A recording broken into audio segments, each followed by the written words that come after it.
We're not plastic.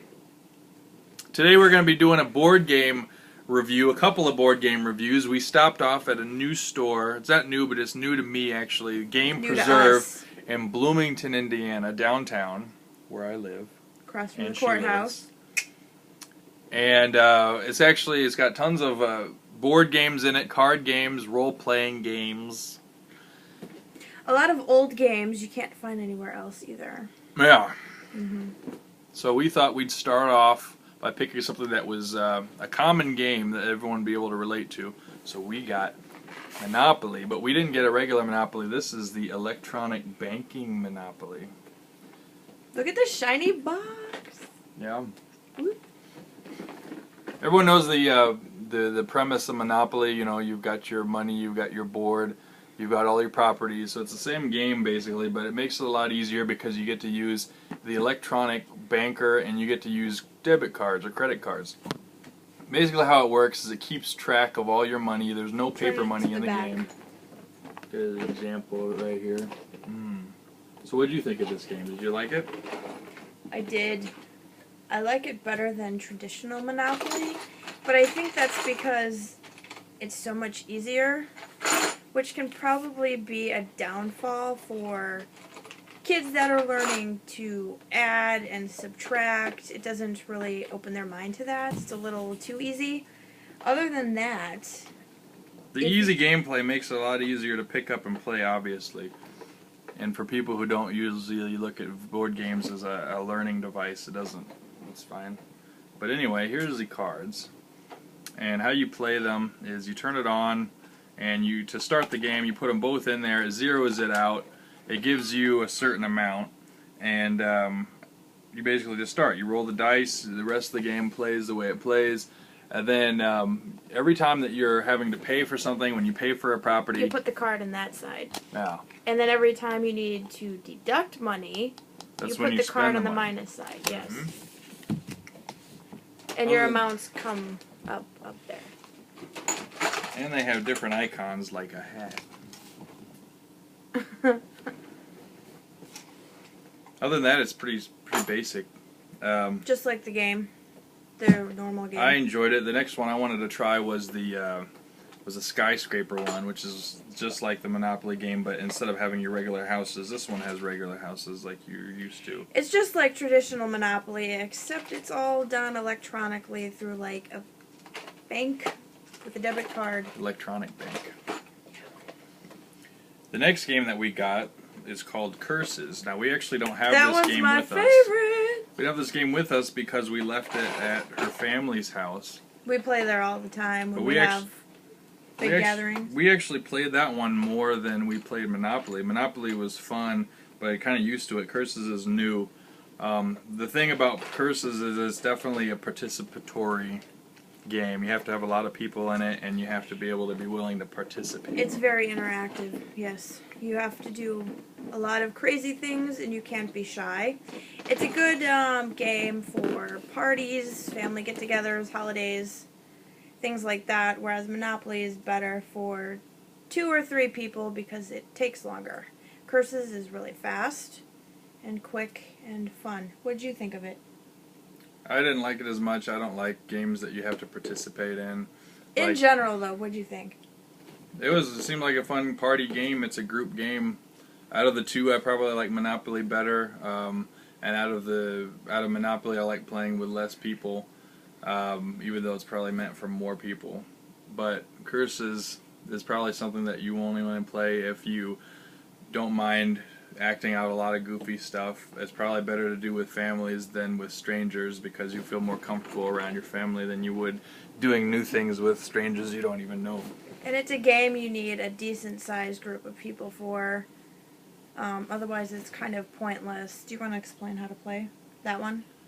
You basically have cards. You have to go around the table, and you have to pick a card, and the card's going to have different actions on it.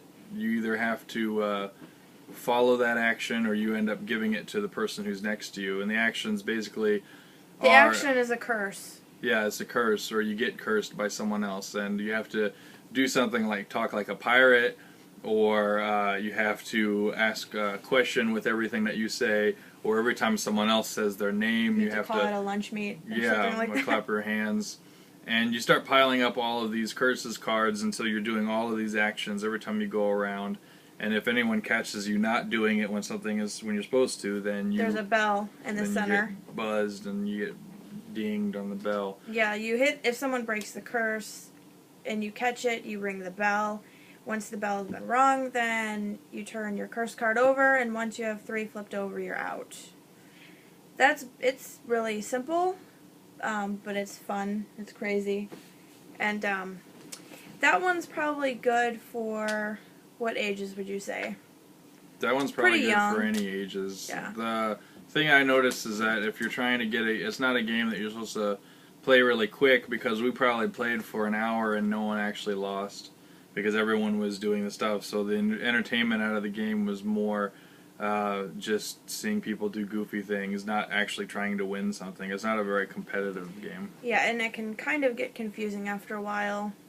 So it is good for a lot of people in some ways, and in some ways it can get really confusing too. It's hard to catch people doing things. But that's about it. So I like Curses better, but I'm more of an interactive, crazy person, so I like those kind of games. Whereas he just likes more intelligent games like Monopoly. So, yeah. So what about the Game Preserve? Anything else? I like the Game Preserve. I've never been there before. Me neither.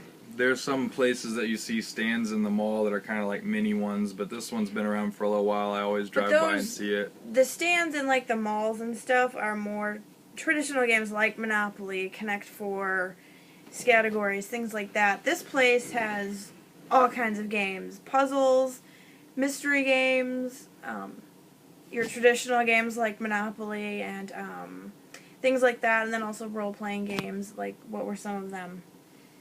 They have all your games that are standard, like Dungeons and Dragons style Yeah. games is the way I look at them. That's what I think that this the Game Preserve is going to appeal to more. It's got all your standard games to kind of back it up, so it has inventory to appeal to everyone who goes in there. But if you're someone who's a fan of kind of strategy board games and role-playing board games, then this place has all that for you. They have pretty much every single one that you're going to see that is mainstream, and a lot of them that aren't that mainstream that you'd only really find in line other than that. They also have memorabilia, toys, little things like that, not necessarily all games. They have little kids games for children, really little, like Ants in the Pants, what is it, Don't Spill the Beans, Cooties, stuff like that. They also carry, I believe. And the staff, you go in there, it's not a big store. There's usually 2 people working at most. They're really friendly.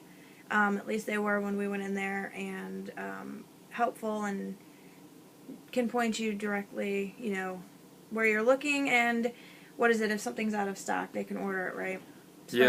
I was interested, and this is another one that we might do down the line, is interested in doing one of the games that was more role-play based, and they didn't have it, so they said that they would look into ordering it. They just sold their last one.